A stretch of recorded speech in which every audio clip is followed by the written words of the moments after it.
वंचित आघाडीचा महाराष्ट्र बंद.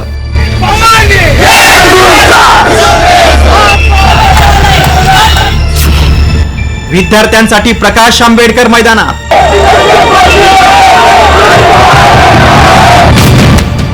रास्ता रोको, दुकानं बंद ठेवून निषेध.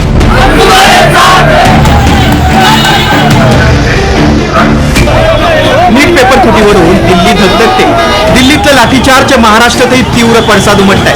त्याच पार्श्वभूमीवर वंचित बहुजन आघाडीनं महाराष्ट्र बंदची हाक दिली. राज्यात ठिकठिकाणी वंचितच्या कार्यकर्त्यांनी रॅली काढून रास्ता रोको आंदोलन करून सरकारचा निषेध केला. काही ठिकाणी दुकानं बंद ठेवून उत्स्फूर्त बंद पाळण्यात आला.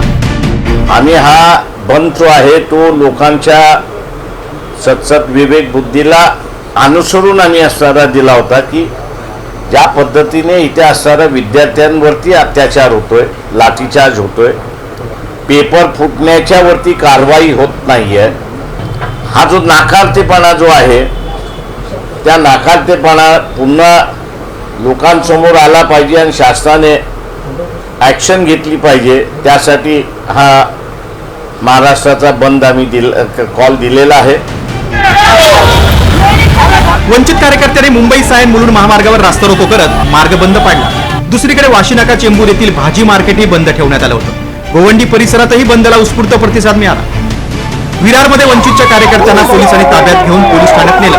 मात्र कार्यकर्त्यांनी पोलीस ठाण्यासमोर सरकार विरोधात आक्रमक आंदोलन केलं. पुण्यात भिडेवाडा ते जिल्हाधिकारी कार्यालयापर्यंत मोर्चा काढण्यात आला. वंचितच्या कार्यकर्त्यांसह विद्यार्थी सहभागी झाले होते. सरकार विरोधी घोषणा देण्यात आल्या. कोथरूडमध्ये छत्रपती शिवाजी महाराजांच्या पुतळ्याजवळ आंदोलन करण्यात कोल्हापुरात वंचित बहुजन आघाडी आणि डाव्या चळवळीच्या कार्यकर्त्यांनी नागरिकांना बंदचं आवाहन केलं. सेंट्रल बस स्टँड परिसरात हातात तिरंगा घेऊन कार्यकर्त्यांनी रॅली काढली. नागपूरच्या संविधान चौकात वंचित बहुजन आघाडीच्या कार्यकर्त्यांनी निदर्शनं केली. जंतर मंतरवर आंदोलन करणाऱ्या तरुणांना पाठिंबा दर्शवत केंद्र सरकार विरोधात घोषणा दिल्या. आंदोलन करणाऱ्या कार्यकर्त्यांची पोलिसांनी धरपकड केली.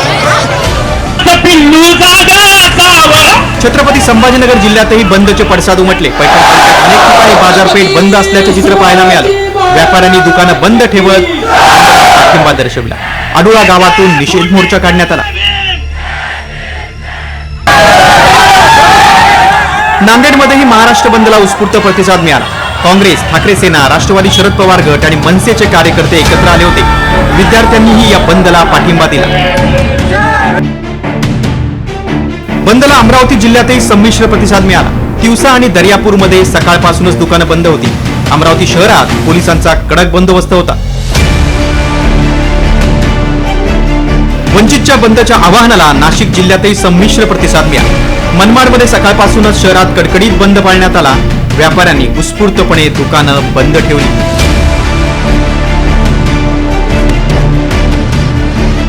मोदी सरकार विरोधात विरोधी पक्ष रस्त्यावर उतरले. विद्यार्थी आणि नागरिकांची त्यांना साथ मिळते. जनतेचा हा रोष कोणत्या दिशेने जाणार, सरकार नमतं घेणार का, याकडे सगळ्यांचं लक्ष आहे. ब्युरो रिपोर्ट, साम टीव्ही.